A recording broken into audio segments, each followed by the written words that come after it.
Hello guys, welcome to our channel. Today I am gonna teach you how to make khajoor. Let's start making it.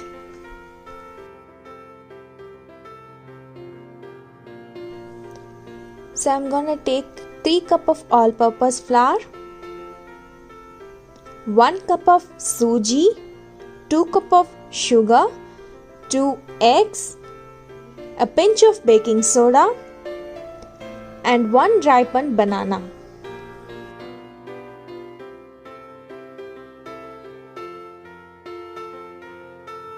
So this is how the batter should look like after kneading it with milk. Place the batter, then pour some flour and make it round.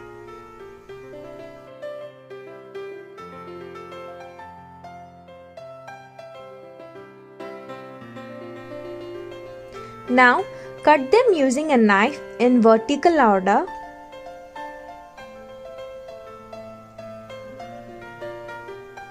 And now cut them like this.